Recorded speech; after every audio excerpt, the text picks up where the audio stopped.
La chronique ciné avec JPL.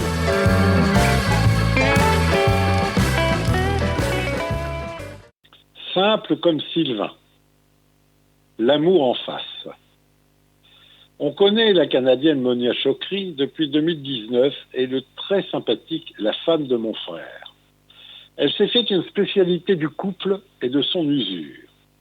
Ces 110 minutes sont dans le droit fil de ses films précédents. Sophia est professeure de philosophie à Montréal et vit en couple avec Xavier depuis 10 ans. Sylvain est charpentier dans les Laurentides et doit rénover leur maison de campagne. Quand Sophia rencontre Sylvain pour la première fois, c'est le coup de foudre. Les opposés s'attirent, mais cela peut-il durer?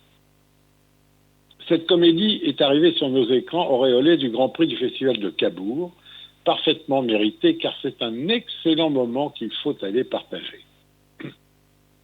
L'amour est-il possible quand le choc des cultures est aussi important que celui qui sépare, a priori, une citadine prof de philo et un charpentier des Laurentides? Je vous rappelle que c'est une région de 22 500 km² et 31 habitants au kilomètre carré. Le film tente d'apporter quelques réponses, mais en évitant tout cynisme, ce qui aurait été la solution de facilité, sans pour autant perdre l'esprit caustique de sa cinéaste.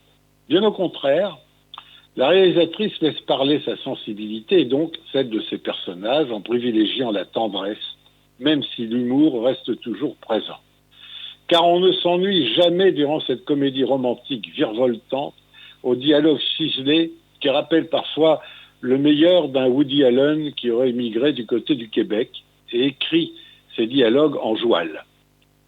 Monia Chokri réinvente une manière de regarder l'amour en face dans un grand film sur la crise de la quarantaine.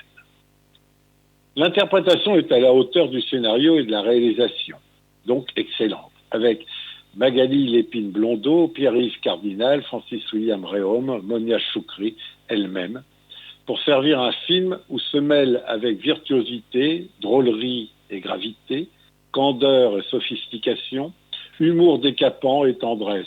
Ce qui fait que cette pépite, un des films les plus finement drôles de l'année qui s'achève.